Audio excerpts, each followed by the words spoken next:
जय जय राम कृष्ण हरी. शीर्षक घेऊन आले आहे की तुमच्या शब्दामुळे अडकलं आहे तुमचं भविष्य. हो, आपण ना देवाला नवस करतो आणि विसरून जातो.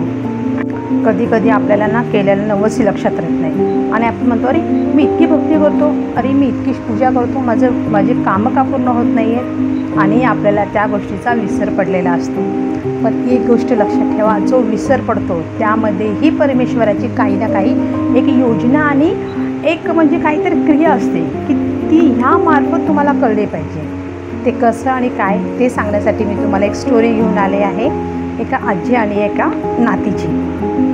पहिले तर हा विषय आहे की देव तुम्हाला म्हणत नाही नवस कर, पण देवही जर तुम्ही नवस केला तर देवही ह्या गोष्टीवर खूप अडून राहतो की तू बोललास ना तर तुला हे करणं गरजेचं आहे आणि ती गोष्ट करेपर्यंत देव तुम्हाला सोडत नाही.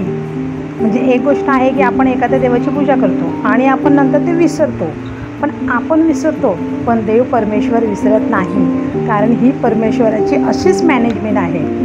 आपण कितीही चुकलो ना पण परमेश्वराची मॅनेजमेंट ही कधीच चुकत नाही. आपण म्हणतो अरे मला सुख आलं किंवा मला दुःख आलं किंवा सगळे श्रीमंत लोक कशी आहेत किंवा सगळे गरीब कशी आहेत किंवा म्हणतात ना हे हातामध्ये बांधा, हा ब्रेसलेट बांधा किंवा हा अंक हातावर लिहा किंवा इथं बेलपत्र जाळा, तुळशीपत्र ठेवा.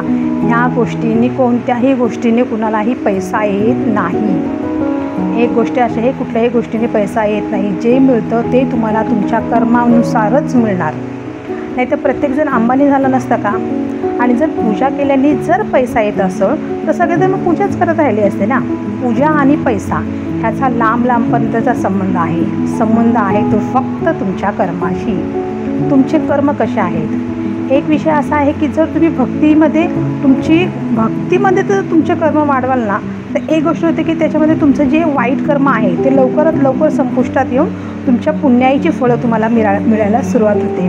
आणि ह्या गोष्टीचा सरळ आणि साधा उपाय आहे श्रीमद भगवद्गीता. हरे कृष्ण. कुणीही हे सांगत नाही, सगळेजण भगवद्गीतेचं प्रचार करतात, त्या कथा वाचन करतात, कथा वाचन करून 100 लोकांना जॉईन करतात, पण डायरेक्टली भगवद्गीता हातात घेऊन तुम्ही ह्याचं वाचन करा हे कोणीच सांगणार नाही. का? जर त्यांनी सांगितलं तर त्यांचे दरबार बंद होतील. ही खूप मोठी गोष्ट आहे, पण हे कडू सत्य आहे. पण त्यातच तुम्हाला एक गोष्ट सांगते जी तुम्ही तुमच्या शब्दातून कसे अडकतात. एक आजी म्हणजे एक फॅमिली होते, त्यांच्या पिढीमध्ये 3 वर्ष मुलगी नव्हती. म्हणजे 3 वर्ष त्यांच्या पिढीमध्ये मुलगीच जगत नव्हती आणि त्या आजीची आतोनात खूप इच्छा होती की आता ह्या पिढीमध्ये तर मुलगी असावी. आणि त्या आजीनी जीवदानीच्या देवीला नवस केला आणि ती आजी वारली आणि त्या मुलीचा नवस राहून गेला. मुलगी 11 वर्षाची झाली आणि ही कथा आहे माझ्या गुरूंच्या स्थानाची, जिथं मी स्वतः उपस्थित होते. अक्षरशः नवरात्रीला 2-3 दिवस बाकी होते आणि ते लोक तिथं आले. मग माझ्या गुरूंनी देवीकडून कौल घेतला की ह्या 11 वर्षाच्या मुलीला अक्षरशः ती देवी जेवू देत नव्हती. अक्षरशः म्हणजे ती मुलगीने कितीतरी महिने तिच्या पोटामध्ये अन्नच जात नव्हतं आणि ती इतकी सुकली होती की तिच्या अंगावर फक्त मांस आणि तिच्या हाडं दिसत होती. त्या कंडिशनमध्ये ती होती. मग माझ्या गुरूंनी देवीकडून कौल घेतला तर देवीने सांगितलं की हिच्या आजीनी ह्यांच्या कुळामध्ये मुलगी नसल्यामुळे नवस केला होता आणि ती आजी नवस करून वारली आणि त्या आजीने हा नवस कोणालाही सांगितला नाही. हे बघा, परमेश्वराची लिंक, परमेश्वराचे जे गुरुवरे असतात, जे आपल्या मध्यस्थी असतात, ते त्या लोकांकडं काहीतरी पावर असते. त्या लोकांची डायरेक्ट देवाशी कॉन्टॅक्ट काहीतरी असतो. ह्या गोष्टीला आपण नकारू शकत नाही. कारण एक साधी आपण जर पूजा केली ना, 4 दिवस जरी आपण पूजा केली ना तर परमेश्वर आपल्याला स्वप्नात येऊन सांगतो. हो, ह्या सत्य परिस्थिती आहे. त्यामुळे सांगतं, मग त्या गुरूंच्या समोर आलं, हिच्या आजीने मुलीसाठी नवस केला आणि मुलगी वारली, म्हणजे आजी वारली, हा नवस केला आणि आजी वारली. मग त्या गुरूंनी सांगितलं की देवी, या मुलीचा आम्ही नवस देतो, पण तू मुलीला काहीतरी खाऊ दे. पण देवी तर देवी आहे.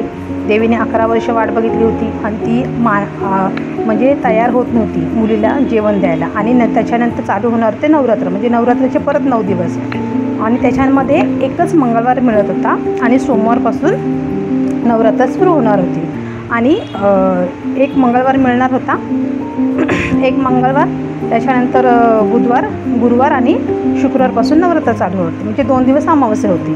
मग त्यांनी मानून घेतलं की तुम्ही देवीला मानून घ्या की जर आम्ही ह्या मंगळवारीच केलं तर देवीचा नवस फेडला, जीवदानीच्या डोंगरावर जाऊन नवस फेडला तर देवीला काहीतरी, मुलीला काहीतरी खाऊ देण्यासाठी. मग हा विषय झाला शुक्रवारी रविवारचा विषय झाला. मग रविवारी त्याला कोणी मानून घेतलं की हो आम्ही मुलीचा नवस फेडतो.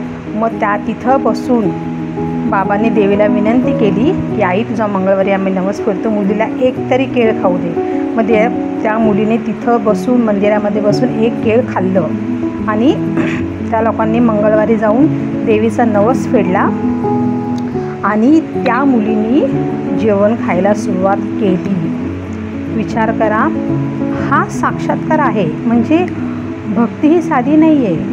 म्हणजे आपण देवाला अडवून ठेवू शकत नाहीत. कारण एक आहे की देव तुम्हाला म्हणत नाही नवस करा, हे तुम्ही बोललेलं आहे. जर तुम्ही बोललेलं ते एक म्हणतात ना की प्राण जाय पर वचन न जाय, त्याप्रमाणे देव हे अडवून बसतात. मग तसं तुम्ही एखादा नवस केला आहे का? तुम्हाला असं वाटतं मी खूप वर्ष पूजा करतो आहे, माझं कुठल्या गोष्टी होत नाही आहेत आणि कुठली गोष्ट माझी होत नाही आहे, माझ्या कार्यामध्ये यश नाही, तर सरळ आणि साधी गोष्ट सांगते. एक श्रीमद भगवद्गीता हातात घ्या आणि ती वाचनाला सुरुवात करा. मग आता दगदगीच्या दिवसांमध्ये त्रिकाल पूजा कोणाला शक्य नाही आहे, म्हणजे सकाळ, संध्याकाळ आणि परत रात्री. तर त्यामुळे ज्यांनाही शक्य होईल जितक्यावर सकाळी लवकर उठाल. एक साधी गोष्ट सांगते, कुणीही कितीही वेळ नाही असं म्हटलं तर कुणीही नित्यक्रम चुकवत नाही. जसं सकाळी टॉयलेटला जाणं झालं, आंघोळ झाली, ब्रश करणं झालं, या गोष्टी जसं निरंतर आपण करतो त्याचप्रमाणे भक्तीचा मार्ग हा जीवनामध्ये अवलंबून घ्यायचा आणि तो करत राहायचा. आपण करत राहिल्याने जे एक नित्यनियम होतो, त्या नित्यनियमाला म्हणजे तुम्ही जर रोज 7 वाजता जर भगवद्गीता वाचायला बसलात तर 7 वाजता देव परमेश्वर तुमची वाट बघतो की अरे हा 7 वाजता भगवद्गीता वाचायला बसणार आहे. किंवा तुम्ही जर रात्री झोपण्याआधी जर भगवद्गीता वाचायला घेत आहे रोज, तुम्ही जर रोज भगवद्गीता वाचायला घेत आहे तर तो त्यावेळेस वाट बघतो की हा झोपायच्या आधी भगवद्गीता वाचणार आहे ना. हे माझा सर्वात मोठा अनुभव सांगते. मी बौद्ध समाजाची मुलगी आहे. माझ्या अंतःकरणातून खूप इच्छा होती की माझं एक स्वतःचं मंदिर असावं. माझं स्वतःचं मंदिर तर झालेलं नाही आहे, पण साकीनाक्यामध्ये एक खूप लक्ष्मीनारायणाचं खूप मोठं मंदिर आहे जे मला सेवेसाठी मिळालं आहे. सर्वात महत्त्वाचं, त्या लक्ष्मीनारायणच्या मंदिरातल्या देवांनी सेवेसाठी मला निवडले. ही माझ्यासाठी आयुष्यामधली खूप मोठी गोष्ट आहे. तर देव परमेश्वर म्हणजे भक्तीमध्ये कसं देव परमेश्वर सगळ्यांना बघतो, आपण परमेश्वराला सतत बघतो, पण देव परमेश्वर आपल्याला बघतो का? हो. तर भक्ती अशी करा की देवा परमेश्वराने आपल्याला बघितलं पाहिजे. त्यामुळे जर एखाद्या गोष्ट जर तुमची अडत असेल आणि जर तुमची कुठली गोष्ट होतच नसेल तर श्रीमद भगवद्गीता हातात घ्या. सर्व तरुण मुलांना, मुलींना हे आवर्जून सांगणं आहे की भगवद्गीता हातात घ्या, त्याने जीवन हे सरळ होतं. म्हणजे हे केल्याने तुम्हाला अजून इतर काही करायची गरजच नाही. ते करताना तुमच्या घरचे कुलदैवत, कुलस्वामिनी ह्यांना पहिलं नमन करा, गणपतीला नमन करा आणि श्रीमद भगवद्गीताचा आयुष्यामध्ये वापर करून घ्या आणि आयुष्यात यशस्वी व्हा. जय जय राम कृष्ण हरी.